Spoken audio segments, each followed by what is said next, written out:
All right. Well, hey, thank you so much for taking the time to chat with me today, Tyler. Of I course. see your comment on LinkedIn really around this idea of exploitative marketing or marketing that's taking advantage of people, fake marketing, people who are just slinging things to sling them.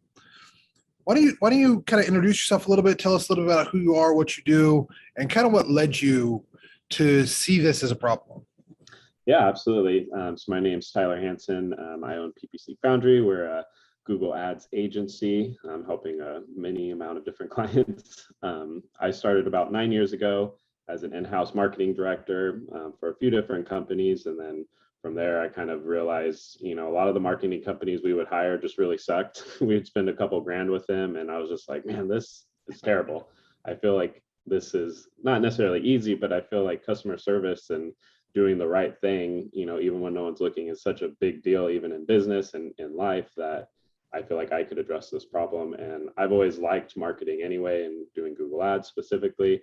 So that's when I started my own agency to do this type of stuff. And um, shortly thereafter, being in Facebook groups and all the other types of groups, you just really see how many crappy marketers are out there, or just people talking a lot of crap and fake results, different things like that. And I think it was funny, one of my other partners at one point, we were talking about, probably about 3 or 4 years ago, before the economy kind of started wavering a bit, there's so many social media marketers and gurus and coaches and stuff. And I think since COVID happened now, that a lot of those have gone away because they weren't able to keep up with results and actually perform a service. So that's kind of where I'm at now, is wanting to, take clients, in an honest way to what is actually possible, and not promising the moon to them. What do you see as like driving some of these fake promises, the fake results, the fakeness in marketing? I think it's greed. I think um, on a philosophical level, you can look at it like that, or you have people probably in desperate situations where marketing isn't necessarily a hard thing to do if you learn the tool. It's a lot of people that know how to use a tool, but having the concepts on how to properly use a tool is a different game, right? And so you have people that have learned this tool and are just trying to make a quick buck, trying to, get ahead with something, but it's not a long lasting strategy. They're not really trying to make a business. They're just trying to get the quick buck and move on to the next person. Do you think that varies? I mean, is that changed by location, or do you think that happens everywhere? I think it happens everywhere. I think. Um, yeah. Go ahead. Go ahead. Oh yeah, no, I mean, I know there's tons of social media gurus here, or other agencies, here in this area and other places, that I've been to. Like, same story. There's always people that don't do a good job for whatever reason. And I'm not saying I'm the best either, but I try to be honest and, hey, this is clear expectations. That's, I never promise the moon. I never say that we're gonna execute on this, if we can't achieve it. Totally. When you see organizations really struggling, why is it that you feel that they come to marketers? Like, what is it they're trying to ultimately get in your mind? think I think from being an in-house marketer, the mindset that a lot of companies have is like trying to find that silver bullet, the magic.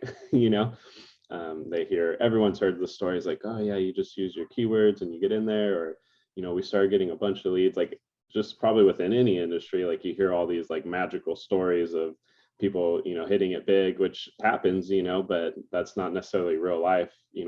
Keeping things consistent and showing a consistent result and doing the hard work, even though it might be small. I think a lot of people try to look for that easy win that's huge, and that's not practical. Totally agree with that. When you talk about kind of those hard wins, what do those hard wins look like for you?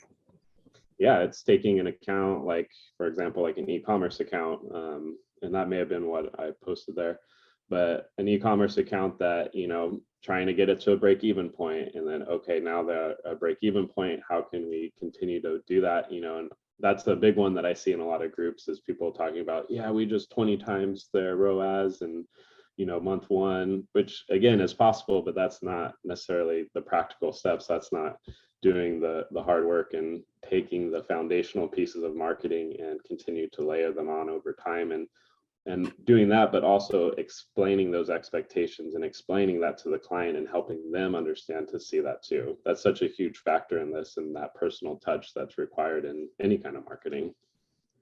I love that. When you're kind of walking a client through some of this stuff, what are those steps that you take? What are the things that you really work to make sure a client understands? Lifetime value. That's kind of for both of us to figure out. You know, a lot of times you're working with a new company that might not know that, or you have a company that has been around a while but hasn't really looked at that. And I think a lot of people with marketing try to go for, you know, I put in this much money, and I expect this much. And sometimes, you know, that is the case, but sometimes you have a service or a business model that is more of a lifetime value, where on the ad side, you're not necessarily making that money back, but that lifetime value of the client you are. And being able to walk someone through that and have that type of understanding, I think, is very important. Totally. What tools do you use to help people see that? Just different reporting, SpyFu, the reporting tools I use to send out reports, and just honestly just analyzing the data myself in accounts. So, and that's part of where too, you have to have that conversation with them. It's not like I'm just in this tool and I use it and then here's your information. Like, you have to have a conversation with the client. You have to learn, you know, those leads that you sent to them, what happened to those leads? What, you know, are they crappy? Are they great? You know, how are you going to know what's working on this side if you don't see the other piece of the pie? Totally. Are as you kind of like walk through this with a client, how do you explain to them what you're doing differently versus kind of the run of the mill marketer that's, you know, maybe on the less honest side?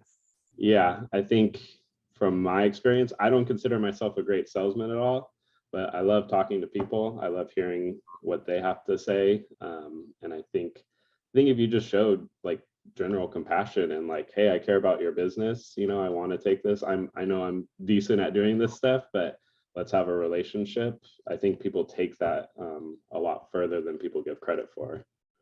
And that's usually my approach. You know, anytime I get on a call, I just say, hey, tell me what you've been doing, and I just listen. I shut up and listen and just hear what they have to say, and then I just provide solutions for whatever they told me. And a lot of people like that. Very cool. Are people wanting more from you once they kind of get into that groove, or they see like, man, I can actually trust this person?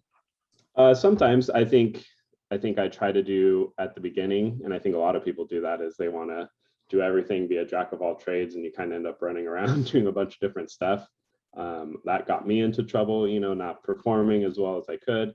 So I think now more I make the expectations clear of, you know, what we're going to be doing, how we do it, give the timelines, give, you know, the intervals when we're working in the account, just being upfront with those things so that they really do have a understanding. I think marketing, because it's marketing, like we like to use a lot of mumbo jumbo and, oh, we're going to set the account up and install the tracking and make sure your audience, like, it sounds big to people that don't understand that, but really those are just very simple tasks, right?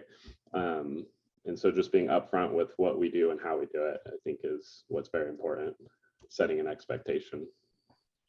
What do you do with the client when you're struggling to get results? Be honest with them. That's kind of the only approach. Like, it sucks to have to eat that worm, but you just do that, and always try to come with solutions with that. Like, hey, we can do these things. This is, you know, a path we can try. I can't guarantee it's going to work, but these are, you know, and I always try to come in with a compassionate attitude of, hey, we're actually trying to do this. You know, sometimes things don't work. And it may be your business doesn't work well on this specific marketing channel, but providing solutions and not just saying, well, we don't know.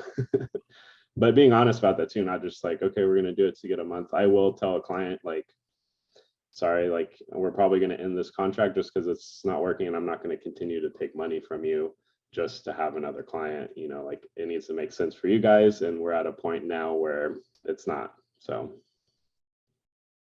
Very cool. I love that. Like, that's kind of like this like radical honesty kind of an approach. yeah, well, I think it's the point in my business where I'm at is, if someone doesn't stay or it's just not working out, they're not meant for me, you know. And maybe there's another marketer or agency that they would flourish with, which is awesome. Like, great, go do that, because I want their business to succeed. It doesn't have to be with me. because, you know, if they don't work out with me, there's going to be another client that will, you know, and I want to work as fast as possible to find the clients that will work best with me, you know. Love that. Love that. There's so much business out there for everyone. I don't like the other attitude I see is people like, you know, this is mine, or stay away, or not trusting other agencies, or just even having that like collaborative, you know, approach. I talk with a lot of other agency owners, and like we just talk, you know. I think there needs to be more of that, and not like this is mine type feelings, you know. Very cool. Well, hey, thank you so much for taking a little bit of time sharing Yeah. your thoughts and insights. If folks want to reach out, have a conversation with you, what's the best way for them to reach you?